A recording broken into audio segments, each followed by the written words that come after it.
Welcome to Bite at a Time Books, where we read you your favorite classics one bite at a time. My name is Bree Carlile, and I love to read, and wanted to share my passion with listeners like you. Be sure to follow the show on your favorite podcast platforms so you get all the new episodes. Or you can follow the show on YouTube, where we have playlists for all the stories. You can find us on all the social medias, at Bite at a Time Books, or on our website, biteatatimebooks.com, where you can also sign up for our newsletter for more information on what we're reading and what's coming next for the podcasts. We're a part of the Bite at a Time Books Productions Network. If you'd also like to hear what inspired your favorite classic author to write their novels, and what was going on in the world at the time, check out the Bite at a Time Books Behind the Story podcast, Tuesdays, wherever you listen to podcasts. Today we'll be continuing The Memoirs of Sherlock Holmes by Arthur Conan Doyle. The Gloria Scott. Bite 4. I did so, and found my other neighbor to be a young fellow in much the same position as myself, whose crime had been forgery. His name was Evans, but he afterwards changed it, like myself, and he is now a rich and prosperous man in the south of England. He was ready enough to join the conspiracy, as the only means of saving ourselves. And before we had crossed the bay, there were only 2 of the prisoners who were not in the secret. One of these was of weak mind, and we did not dare to trust him. And the other was suffering from jaundice and could not be of any use to us. From the beginning, there was really nothing to prevent us from taking possession of the ship. The crew were a set of ruffians, specially picked for the job. The sham chaplain came into our cells to exhort us, carrying a black bag, supposed to be full of tracts. And so often did he come, that by the 3rd day we had each stowed away at the foot of our beds a file, a brace of pistols, a pound of powder, and 20 slugs. 2 of the warders were agents of Prendergast, and the second mate was his right-hand man.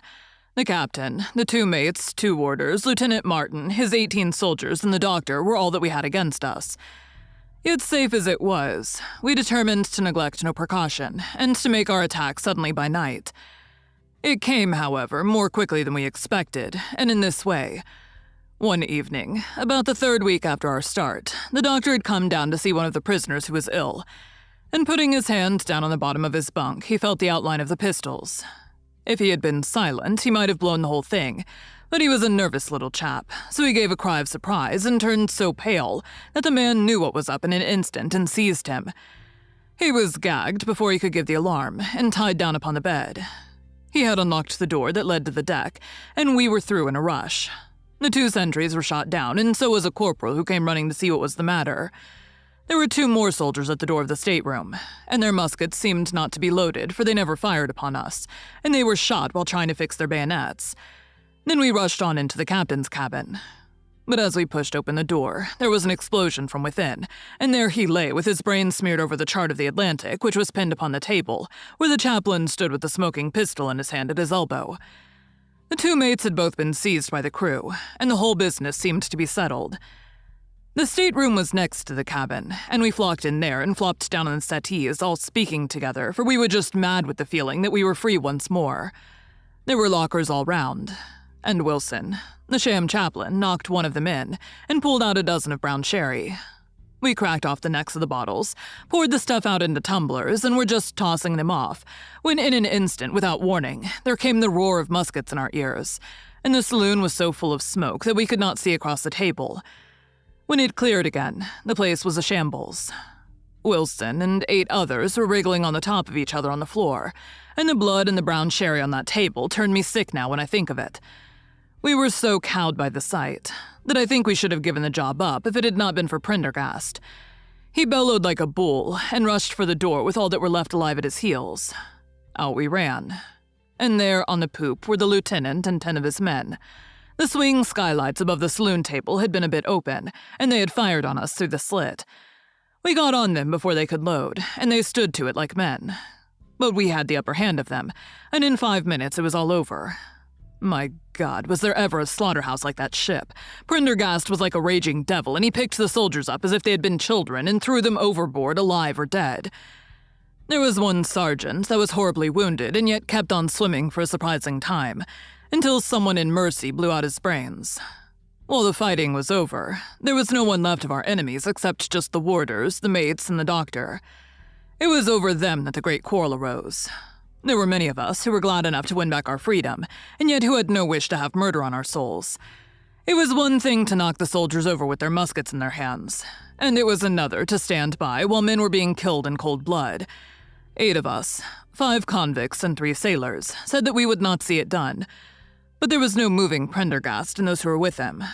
Our only chance of safety lay in making a clean job of it, said he, and he would not leave a tongue with power to wag in a witness box. It nearly came to our sharing the fate of the prisoners. But at last, he said that if we wished, we might take a boat and go. We jumped at the offer, for we were already sick of these bloodthirsty doings, and we saw that there would be worse before it was done. We were given a suit of sailors' togs each, a barrel of water, 2 casks, one of junk and one of biscuits, and a compass. Prendergast threw us over a chart, told us that we were shipwrecked mariners whose ship had foundered in the latitude 15 degrees north and longitude 25 degrees west, and then cut the painter and let us go. And now I come to the most surprising part of my story, my dear son. The seamen had hauled the foreyard aback during the rising, but now as we left them, they brought it square again, and as there was a light wind from the north and east, the bark began to draw slowly away from us. Our boat lay, rising and falling, upon the long, smooth rollers, and Evans and I, who were the most educated of the party, were sitting in the sheets working out our position and planning what coast we should make for. It was a nice question, for the Cape de Verds were about 500 miles to the north of us, and the African coast about 700 to the east.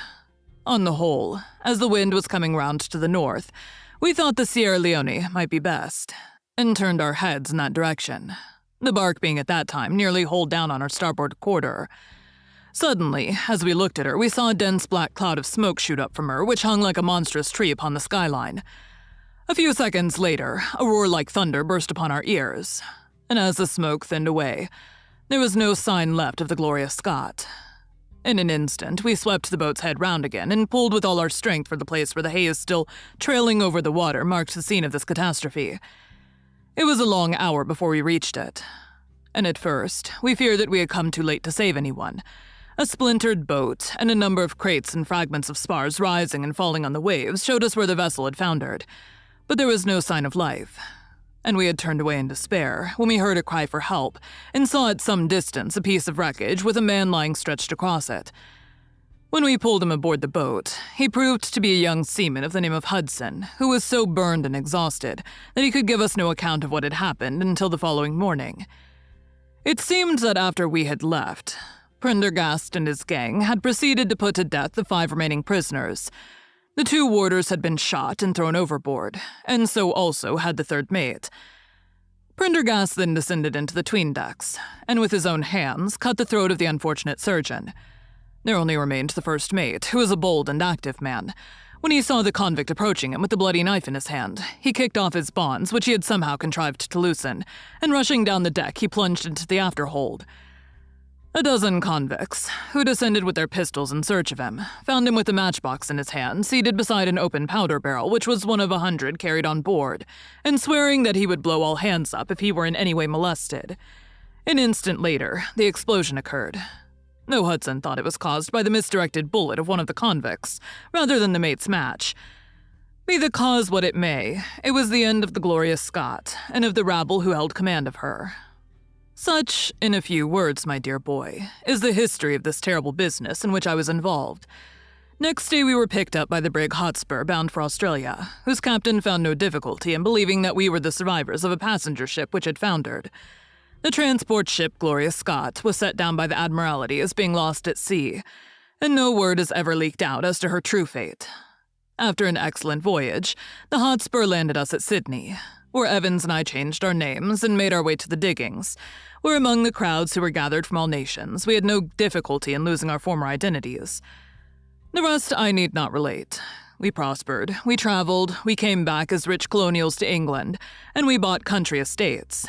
For more than 20 years, we've led peaceful and useful lives, and we hoped that our past was forever buried.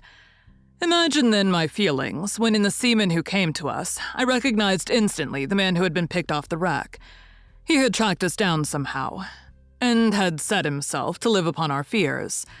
You will understand now how it was that I strove to keep the peace with him, and you will in some measure sympathize with me in the fears which fill me, now that he has gone from me to his other victim with threats upon his tongue. Underneath is written in a hand so shaky as to be hardly legible. Beddoes writes in cipher to say H has told us all. Sweet Lord, have mercy on our souls. That was the narrative which I read that night to young Trevor. And I think, Watson, that under the circumstances it was a dramatic one. The good fellow was heartbroken at it, and went out to the Terai tea planting, where I hear that he is doing well. As to the sailor and Beddoes, neither of them was ever heard of again after that day on which the letter of warning was written. They both disappeared, utterly and completely. No complaint has been lodged with the police, so that Beddoes has mistaken a threat for a deed. Hudson had been seen lurking about, and it was believed by the police that he had done away with Beddoes and had fled. For myself, I believe that the truth was exactly the opposite. I think that it is most probable that Beddoes, pushed to desperation, believing himself to have been already betrayed, had revenged himself upon Hudson and had fled from the country with as much money as he could lay his hands on. Those are the facts of the case, Doctor. And if they are of any use to your collection, I am sure that they are very heartily at your service. Thank you for joining Bite at a Time Books today, while we read a bite of one of your favorite classics. Again, my name is Bree Carlile, and I hope you join us tomorrow for the next bite of the Memoirs of Sherlock Holmes. If you enjoyed our show, be sure to follow us so you get all the new episodes. We would also love for you to drop us a rating on your favorite podcast platform. You can catch us on all the social medias at Bite at a Time Books, or check out our website, biteatatimebooks.com, where you can sign up for our newsletter. Our show is part of the Bite at a Time Books Productions Network. If you would also like to hear about the authors who write the books we read on the show, check out the Bite at a Time Books Behind the Story podcast, wherever you listen to podcasts, or on biteatatimebooksbehindthestory.com.